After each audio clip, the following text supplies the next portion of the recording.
চোখের আলো ছাড়াই ছড়িয়ে দিচ্ছেন কোরআনের আলো। জন্ম থেকেই দৃষ্টি প্রতিবন্ধী, কিন্তু এই অন্ধকার কখনোই তাকে থামাতে পারেনি, বরং এটি তাকে করেছে আরো শক্তিশালী। শারীরিক সীমাবদ্ধতা সত্ত্বেও কারো কাছে হাত না পেতে গত 5 বছর যাবৎ শিক্ষকতা করে আসছেন বিভিন্ন মাদ্রাসায়। তার এমন চেষ্টায় অনুপ্রাণিত মাদ্রাসার শিক্ষক, শিক্ষার্থী ও স্থানীয়রা। এই গল্প জন্মান্ধ শিক্ষক হাফেজ মোহাম্মদ ইয়াহিয়ার। বিসমিল্লাহির রহমানির রহিম। 2002 সালে জন্মগ্রহণ করা ইয়াহিয়া ছোটবেলা থেকেই মুখোমুখি হয়েছেন নানা প্রতিবন্ধকতার। পাড়া প্রতিবেশীদের বিদ্রুপের মধ্যেও তার বাবা মা তাকে হারাতে দেননি সাহস। প্রশ্ন উঠেছিল ছেলেটি কি করবে।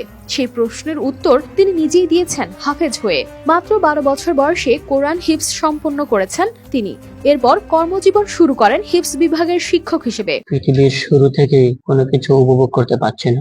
12 বছর বয়সে হিফজ সম্পন্ন করার পরে বাগেরহাট আমতলী মাদ্রাসায় শিক্ষকতা করেছি 3 বছর, আর এক জায়গায় 2 বছর।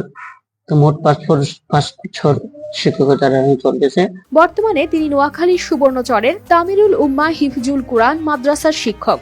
প্রতিদিন 10 থেকে 15 জন শিক্ষার্থীর ছবক নেন তিনি। তার সুমধুর কণ্ঠ আর অনবদ্য তেলাওয়াতে মুগ্ধ শিক্ষার্থীরা। আমি যখন ওনার কাছে পড়াশোনাতে যাই, তখন উনি আমার প্রথম বসাতে উনি বুঝে যায়, মানে কিভাবে আমার পড়া শুরু করতেছি।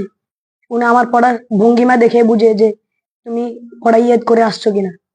তো উনি প্রথম আমাদেরকে আউজ বিল্লাহ বিসমিল্লাহ পড়া শুরু করার সাথে আমাদেরকে মাস্ক করায়। তো যখন আমরা ওদের কাছে পড়াশোনায় কোনোভাবে আয়াত একটা যদি রেখে যায়, উনি সঙ্গে সঙ্গে আমাদেরকে ভুল ধরতে পারে, মানে কোনোভাবে আয়াত রেখে যাওয়ার কোনো সুযোগ থাকে না। শিয়া বাটার ও ভিটামিন ই সমৃদ্ধ lily glam beauty soap. Lily, always beautiful. সকল শিক্ষকের মতোই তিনিও শিক্ষার্থীদের সাথে মিশে যান। কোন রকম পার্থক্য ছাড়াই পড়ান শিক্ষার্থীদের। তিনি ইতিপূর্বে বিভিন্ন মাদ্রাসায় খেদমত করেছেন, তারই ধারাবাহিকতায় আমাদের এখানে আছেন। সুন্দরভাবেই সে তার কাজ আঞ্জাম দিচ্ছে। আমরা আশাবাদী ইনশাআল্লাহ সে সামনে আরো ভালো করবে। ইয়াহিয়ার জীবনের আরেকটি আশ্চর্য দিক হলো তার স্বাধীন চলাফেরা। কারো সাহায্য ছাড়াই তিনি রাস্তায় হাঁটেন, গোসল করেন, এমনকি নিজের কাজ নিজেই সম্পন্ন করেন। দুটি চক্ষু না থাকা সত্ত্বেও আল্লাহ তাআলা তাকে পবিত্র কোরআনুল কারীমের হিফজ করার তৌফিক দান করেছেন। চোখ না থাকা সত্ত্বেও তিনি কোরআনের খেদমত করে যাচ্ছেন। প্রতিটি জায়গাতেই তার সুনাম ছড়িয়ে পড়েছে। তার শিক্ষাদানের এই নিবেদন মুগ্ধ করেছে তার এলাকার মানুষকেও। হাফেজ মোহাম্মদ ইয়াহিয়া শিক্ষার্থীদেরকে ভালোভাবে লেখাপড়া করাচ্ছেন এবং ওনার যে যোগ্যতা, ওনার তেলাওয়াত খুবই সুন্দর এবং কোরআন শিখে ওনার ভালো আয়াত এবং ছেলেদেরকে ভালোভাবে পড়া ধরে এবং ভালোভাবে কি শিখিয়ে দেয়। শারীরিক সীমাবদ্ধতা তাকে কখনোই থামাতে পারেনি, বরং সমাজের জন্য তিনি হয়ে উঠেছেন এক উজ্জ্বল উদাহরণ। উনি একজন জন্মন্ধ হয়েও কোরআনের আলো নির্বিঘ্নে ছড়িয়ে দিচ্ছে বাচ্চাদের, শিক্ষার্থীদের ধার প্রান্তে।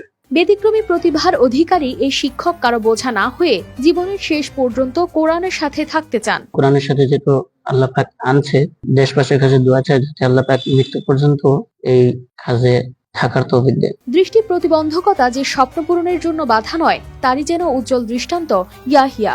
তার এ উদ্যম ও মনের শক্তি সমাজের প্রতিটি মানুষের জীবনকে প্রভাবিত করবে, এমনটাই প্রত্যাশা সংশ্লিষ্টদের।